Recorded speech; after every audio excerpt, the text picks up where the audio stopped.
21 தலைமுறை இதுவும் ரொம்ப ரொம்ப உருக்கமாக செய்ய முடிஞ்சது. ரொம்ப சந்தோஷமாக இருந்தது.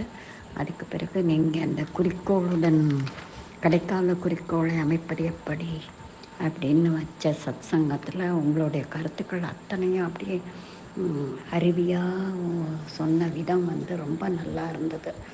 எவ்வளோ விஷயம் நமக்கு தெரிஞ்சுக்க வேண்டியதாக இருக்குது. நம்ம முக்திக்கான தேவையை வரணும்னா என்னென்னலாம் பண்ணணும், இது எப்படி அமைச்சிக்கிறது. நமக்கு பிறக்கிறப்ப 2 சாய்ஸ் இருந்ததுன்னு சொன்னது அதெல்லாம் வாஸ்தவம் தான். ஆனால் அதெல்லாம் இத்தனை நாள் நம்ம அந்த மாதிரி யோசிக்கலை அப்படிங்கிறப்பையும், அப்புறம் நீங்கள் கீதையை பற்றி நிறைய அடிக்கடி சொல்கிறப்போ கேட்குறப்ப ரொம்ப சிலிர்ப்பாக தான் இருக்கும். அதே மாதிரி இந்த சாட்சி பாவத்தோடு இருக்கணுங்கிறதுக்கும், இந்த புலனின்ப நாட்டம் இல்லாமல் இருக்கணும் அப்படின்ட்டு நிறைய கருத்துக்கள் ரொம்ப சிறப்பாக இருந்தது.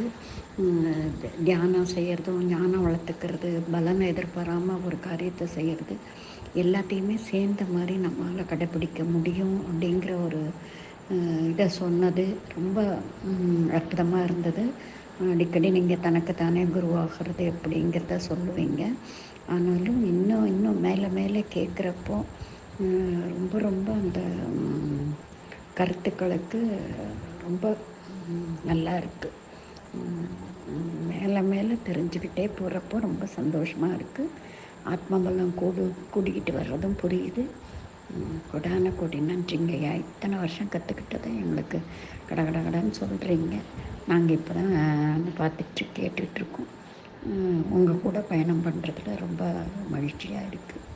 கொடான கொடி நன்றிகள் ஐயா. மிக்க நன்றி. வாழ்க நிறைவுடன். நன்றி.